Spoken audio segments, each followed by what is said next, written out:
Didik TV KPM.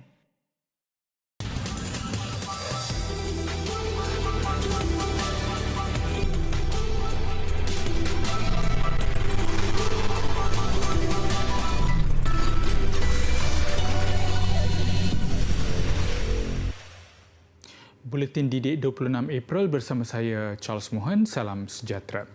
Kementerian Pendidikan komited sekolah seluruh negara dibuka seperti biasa dalam keadaan yang selamat kecuali mendapat nasihat penutupannya oleh Kementerian Kesihatan dan Majlis Keselamatan Negara. Menteri Kanan Pendidikan Datuk Dr. Radzi Jidin berkata keputusan itu mengambil kira keadaan jangkitan COVID-19 di institusi pendidikan ketika ini dapat dibendung dengan baik melalui SOP ditetapkan, malah berdasarkan data dan analisis jangkitan oleh KPM, hanya 52 kluster atau 4.8% membabitkan sekolah di bawah kementerian daripada keseluruhan 1,080 kluster direkodkan di negara ini. Sejak 1 Januari sehingga semalam, 99 kluster pendidikan dilaporkan dengan 47 kluster lain bukan di bawah kelolaan KPM seperti Sekolah Kerajaan Negeri, Tadika dan Tabika. Daripada 52 kluster KPM yang menjangkiti 2,274 individu, 25 kluster dikesan di asrama manakala 22 kluster sekolah bukan berasrama.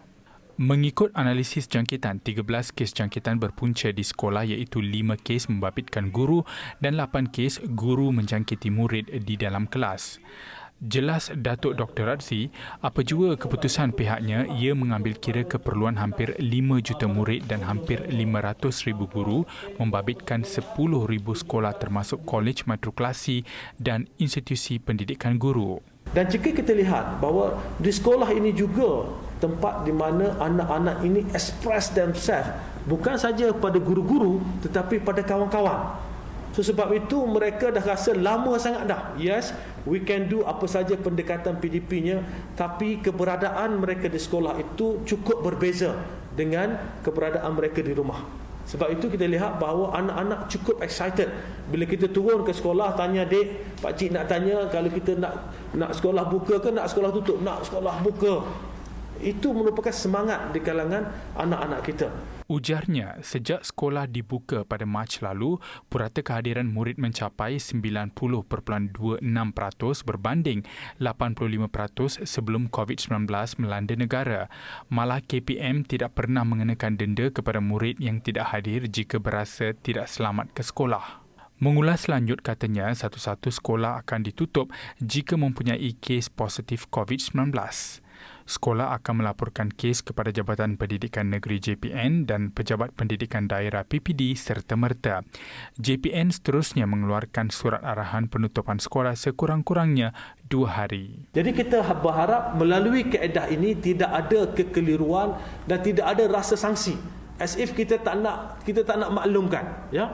Apa yang kita buat sebelum ni adalah berdasarkan assessment analisa yang telah dibuat oleh PKD. Namun begitu, untuk meredakan keadaan, kita kata kita tutup 2 hari. Kalau PKD merasakan perlu lebih lama, yes, they can extend that one. It's okay. Kalau nak tambah lagi 3, tambah lagi 5, tambah lagi 7 dan sebagainya, ianya terpulang pada Pusat Kesihatan Daerah. Tambahnya, SOP di sekolah akan dipertingkatkan termasuk penubuhan pasukan bertindak asrama untuk memperincikan isu berkenaan. Menimba ilmu di sekolah pastinya memberi pengalaman pendidikan yang menyeronokkan. Persekitaran sekolah yang kondusif serta alat pembelajaran yang lengkap memudahkan proses pembelajaran, komunikasi secara langsung dan fizikal bersama tenaga pengajar yang berpengalaman dan berkemahiran juga dapat memberi lebih pendedahan serta fahaman dalam pembelajaran.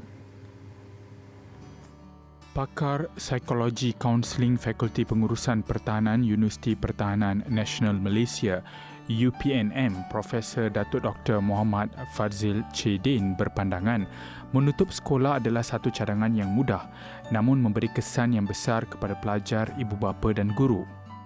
Sebab itu, kalau kita nak mengelak daripada kesan yang lebih buruk, kita balik kepada prinsip, kenapa pelajar pergi ke sekolah? Pelajar pergi ke sekolah adalah untuk nak membangunkan fizikal dia, membangunkan mental dia, emosi dia, kemahiran sosial dia dan juga pembangunan kerjaya masing-masing nanti pada satu hari nanti. Ianya bermula di sekolah, right? Tambahnya, pelajar memerlukan bimbingan guru yang berkemahiran dan berpengalaman. Hanya melalui pembelajaran di sekolah, guru dapat berkongsi ilmu melalui pelbagai bidang psikologi pendidikan, sosiologi pendidikan, kaedah mengajar, psikologi pembangunan kanak-kanak dan remaja. Pelajar belajar melalui prinsip pembelajaran daripada kabur kepada jelas, daripada tak tahu kepada tahu, daripada abstrak kepada yang konkret dan daripada jauh kepada yang dekat. Ini adalah prinsip pembelajaran yang asas. Dan kalau dia duduk dekat rumah, dia tak dapat benda ini. Yang kabur akan lambat untuk dia jelas, ataupun yang kabur akan jadi lebih kabur. Yang abstrak akan jadi lebih abstrak. Okey, yang jauh akan jadi tak dekat-dekat. Jelasnya lagi, negara bakal merugikan sumber kemahiran dan fasiliti sedia ada sekiranya sekolah ditutup. While they're at home, they hardly comes online. When they come online, they can hardly stay focused for even 5 minutes. So many disturbance. And my worries goes to students who did not join. Can you imagine time away from school, where that leads to? Social problems, depression, even abuse. All this might take place under one roof, which we do not know. Pembelajaran secara bersemuka di sekolah juga dapat menanam rasa minat dan gembira terhadap proses menimba ilmu.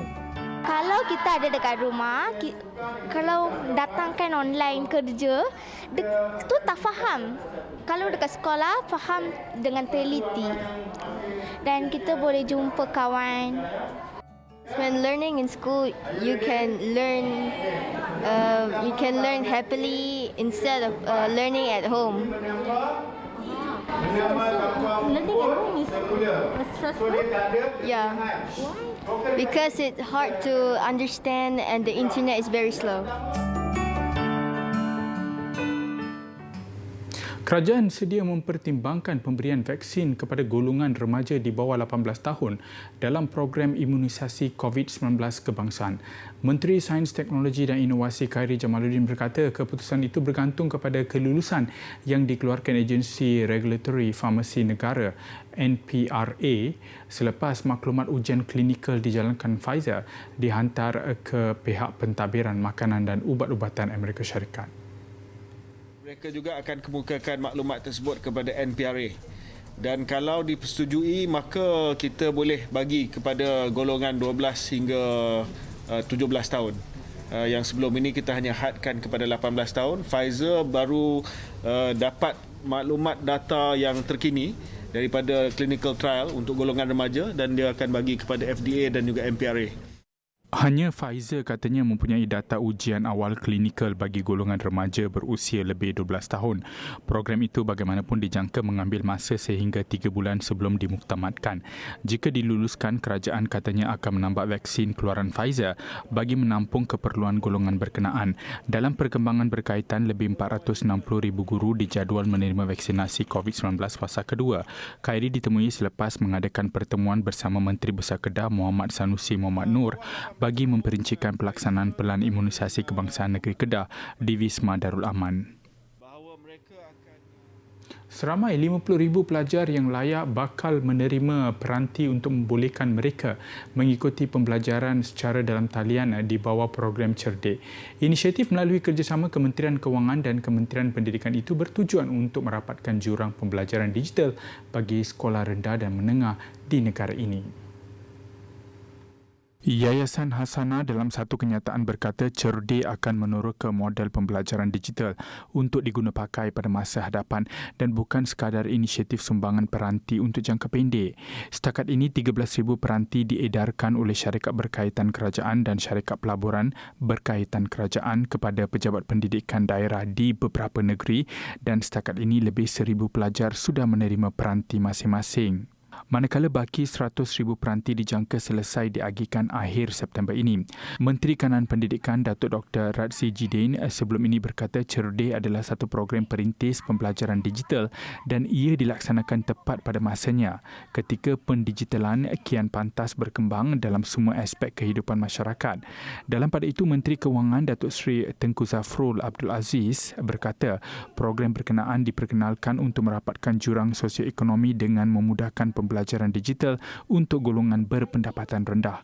Kedua-dua menteri turut merakamkan penghargaan kepada penderma korporat dan sumbangan besar mereka yang menjayakan program Perintis Cerdik.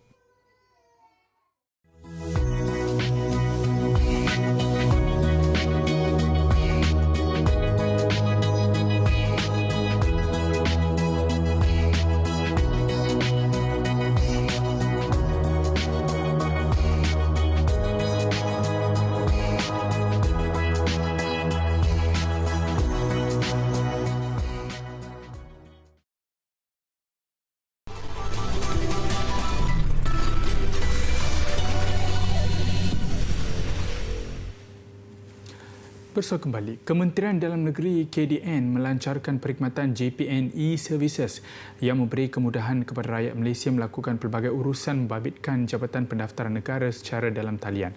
Menterinya Datuk Seri Hamzah Zainuddin berkata perkhidmatan disediakan termasuk memohon dokumen seperti kelahiran, kad pengenalan 12 tahun, permohonan cabutan rekod kad pengenalan dan urusan perkahwinan.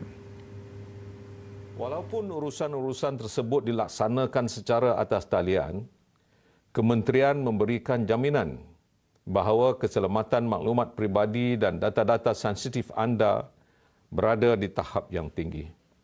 Sehubungan itu, saya menyeru kepada semua rakyat Malaysia untuk memanfaatkan perkhidmatan ini kerana ianya merupakan inisiatif yang baik bagi mentransformasikan sistem penyampaian perkhidmatan kerajaan. Beliau berucap ketika merasmikan JPN e-Services yang berlangsung secara maya di Facebook rasmi KDN siang tadi. Menurutnya, sejak Mac 2021, 41,816 orang menggunakan perkhidmatan terbabit dan kerajaan sedia menambah baik sistem dari semasa ke semasa.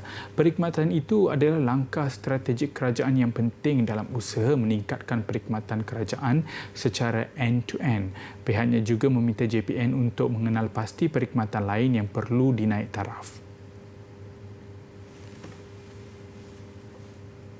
Penganjuran Quran Awal yang memasuki tahun ke-6 bakal diadakan pada 6 Mei ini bersamaan 24 Ramadan bertemakan Surah Al-Mulk yang bermaksud kerajaan. Acara akan berlangsung di Masjid Tuanku Mizan Zainal Abidin Putrajaya secara tertutup sebagai langkah berjaga-jaga mengekang penularan COVID-19. Namun untuk kali ini, ia boleh ditonton secara langsung di televisyen dan platform digital serentak pada jam 12 sehingga 1 tengah hari. Setiap negeri seluruh negara menyambut baik dan menyertai aktiviti berkenaan menerusi rumah ngaji serta kawasan yang dikenal pasti. Tidak terkecuali sambutan dan beberapa negara luar iaitu Indonesia, Thailand, Vietnam, Poland, Argentina, Amerika Syarikat, Mesir, China dan Kuwait. Aktiviti yang dilaksanakan bermula dari Malaysia ke seluruh dunia ini dijangka memperolehi 100 juta tontonan. Semua pihak diharap mengambil peluang untuk turut serta di tempat masing-masing sama ada di rumah pejabat, sekolah atau di mana sahaja. Kerajaan mengedarkan 1.1 juta bakul makanan yang memanfaatkan 4 juta rakyat di negara ini. Menteri Pembangunan Wanita, Keluarga dan Masyarakat Datuk Seri Rina Harun berkata sumbangan membabitkan peruntukan RM110 juta itu bagi membantu rakyat yang terjejas akibat penularan COVID-19 sejak setahun yang lalu. Permohonan boleh dibuat melalui Jabatan Kebajikan daerah masing-masing, khususnya kepada mereka yang terjejas, khususnya kepada mereka yang memerlukan, terutama kita tahu dalam tempoh setahun ini ada ramai yang terjejas akibat daripada pandemik COVID-19, dan dalam pada masa yang sama juga kita faham ada ramai juga yang nak bangkit semula ni, yang nak bangun untuk memulakan semula perniagaan. Tambah beliau, selain kewangan, bantuan turut membabitkan aspek motivasi dan psikososial kepada mereka yang terkesan. Bantuan turut disalurkan oleh Badan Bukan Kerajaan NGO. Beliau berkata demikian selepas merasmikan program Dapur Kita bagi Dun Tualang Sekah di Batu Gajah. Seramai 200 penerima dari golongan B40 menerima sumbangan berupa barangan keperluan dapur. Langkah kerajaan melanjutkan waktu operasi perniagaan Bazar Aidilfitri di seluruh negara sehingga jam 2 pagi disambut gembira. Bukan sahaja peniaga, bahkan juga pengunjung. Lanjutan tempoh itu memberi ruang buat pengunjung membeli belah selain mengelakkan kesesakan berikutan masa terhad. Tinjauan di tapak Bazar Aidilfitri Jalan Tuanku Abdul Rahman atau Jalan Ta ini mendapati jumlah pengunjung mula bertambah mulai jam 9 malam. Waktu itu dilihat menjadi pilihan kerana kebanyakan mereka baru selesai berbuka puasa dan berterawih. Bagaimanapun, rata-rata mengakui adalah penting memastikan aspek keselamatan yang ketat dipatuhi bagi mengelak berlakunya penularan COVID-19. Kita tak adalah satu masa nak tumpu pada satu masa kan. Jadi banyak masa lah pukul 2. Tapi kalau macam pukul 2 tu pun terhad jugalah nak kira kan. Berbanding macam dulu kita pergi kan masa panjang. Jadi tak adalah terlalu fake sangat untuk beratur lama. Panjangkan lagi tempoh lah, lagi bagus. Sebab masih ramai lagi kan nak mencari baju raya kan. Sementara itu, bagi peniaga, lanjutan tempoh operasi dilihat berbaloi selepas melihat kunjungan pembeli yang semakin bertambah selepas jam 12 tengah malam. Okeylah, sebabnya pukul 12 diorang baru start macam membeli, pukul 10 macam kalau daripada pukul lepas berbuka sampai pukul 12 diorang dah tutup pagar, so dah tak boleh masuk dah. Itu yang tak best lah untuk peniaga. Sekarang dah okeylah buat masa sekarang. Jumaat lalu, Menteri Kanan Keselamatan Datuk Seri Ismail Sabri Yaakob mengumumkan Bazar Aidilfitri di seluruh negara dibenar beroperasi sehingga jam 2 pagi berbanding 12 tengah malam sebelum ini. Lanjutan itu dibenarkan selepas mendengar rayuan daripada penjaja bazar.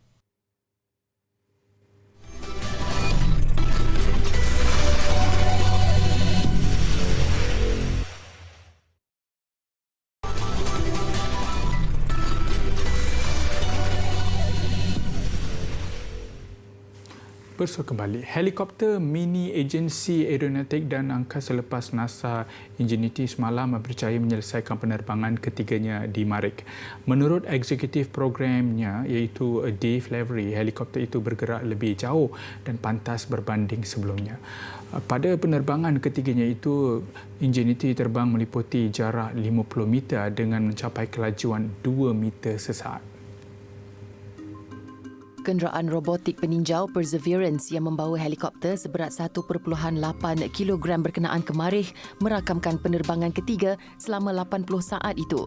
NASA berkata klip video berkenaan akan dihantar ke bumi dalam masa beberapa hari lagi. Penerbangan lateral itu adalah ujian bagi sistem navigasi otonomi helikopter yang melengkapkan laluan berdasarkan maklumat yang diterima sebelum itu. Penerbangan Ingenuity mencabar kerana keadaan Marikh yang amat berbeza berbanding bumi dengan suasana kepadatan kurang 1% daripada bumi. NASA mengumumkan ia sedang bersedia untuk penerbangan keempat pula. Setiap penerbangan dirancang dengan meningkatkan kesukaran bagi mendorong Ingenuity mencapai had maksima. Kerana kesungguhan melaksanakan misi menyelamatkan alam sekitar daripada pencemaran, seorang lelaki di Rusia menjadi bintang media sosial di Kostroma, Rusia.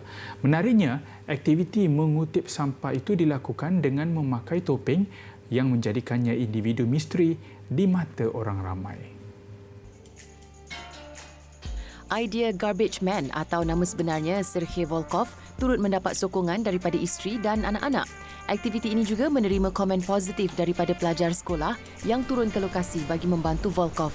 Bagi Volkov pula, dia sengaja menyembunyikan identiti bagi menarik perhatian ramai orang untuk menjalankan aktiviti serupa. Aktiviti mengutip sampah dilakukan sepanjang tebing Sungai Volga.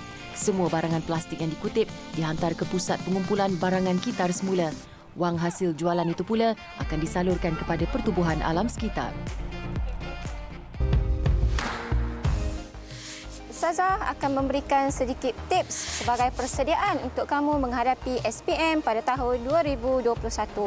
Jadi tipsnya adalah untuk Tasawuf Islam kod 5226, apa yang kamu perlu buat?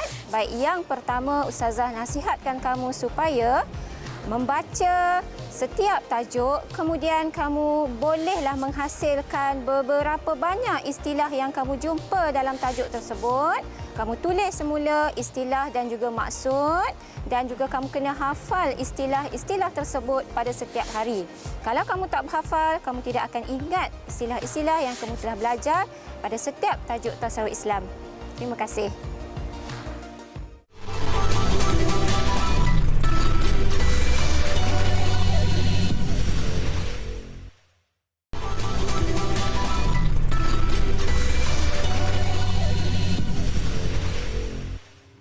Kelaporan sukan, kecilkan kelompok pemain di Akademi Badminton Malaysia ABM.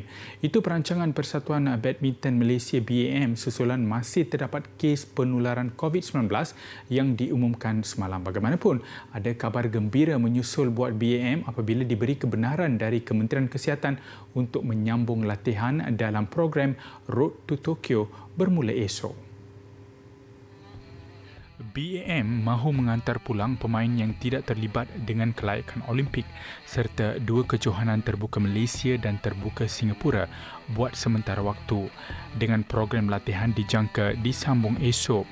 Jawatankuasa khas bertindak task force turut dibentuk untuk memantau perjalanan kem kebangsaan terdiri daripada Kementerian Kesihatan Malaysia KKM, Majlis Sukan Negara MSN, Institut Sukan Negara ISN dan BAM. I think kita agak pasti dari segi untuk kalau sekiranya kita dapat peluang untuk memulakan, mungkin kita akan trim the number of players yang akan ada di ABM. Mungkin kita akan mewujudkan satu cooling off period dan mungkin selepas raya mereka yang lain mungkin boleh datang balik ke ABM. Sehingga kini 15 pemain didapati positif COVID-19 di ABM. Sebahagian besar adalah pemain pelapis dengan 4 daripadanya sudah dibenarkan pulang dari pusat kuarantin MIPS di Serdang Sabtu lalu. Dalam perkembangan lain, BAM menjelaskan saingan terbuka Malaysia masih diteruskan.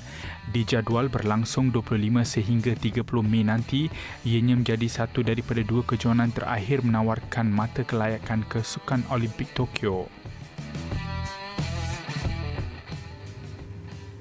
Chloe Zhao jadi wanita pertama Asia memenangi trofi pengarah terbaik Anugerah Akademi pada edisi yang ke-93 yang berlangsung pagi tadi.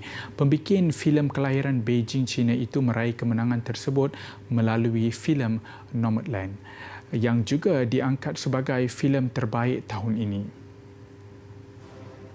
Nomadland turut merangkul trofi sinematografi terbaik, suntingan filem terbaik, lakon layar terbaik dan pelakon wanita terbaik. Zhao, 39 tahun, mengucapkan terima kasih kepada pelakon, kru dan rakan-rakan yang membantu menghidupkan filem Nomadland. I feel I'm very lucky I have parents have always told me that who you are is enough. You know, and who you are is your art, you know. So I always try to stay true to myself and be surrounded by really great, supportive, talented people. So I really share this moment with them. Ini adalah kali kedua trofi pengarah terbaik dimenangi wanita selepas Catherine Bigelow menerusi filem The Hurt Locker pada 2010. Antara tumpuan Oscars yang lain, Bia Jung Yoon yang menepati ramalan menang pelakon pembantu wanita terbaik menerusi filem bercorak kekeluargaan Minari. Personaliti Jung Yoon dan ucapannya yang bersahaja turut mendapat pujian ramai. I don't believe in competition. How can I win Glenn Close? Win over Glenn Close?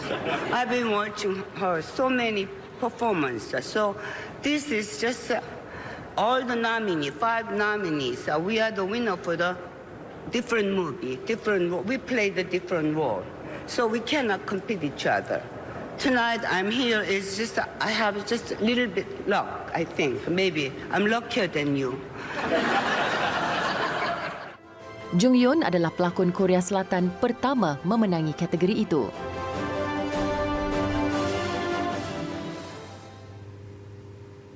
Operasi membersihkan pantai di Honolulu, Hawaii mengakhiri buletin didik hari ini. Sisa sampah yang dikumpulkan adalah melebihi 47 tan. Saya Charles Mohan. Salam hormat, salam ceria dan kita jumpa lagi.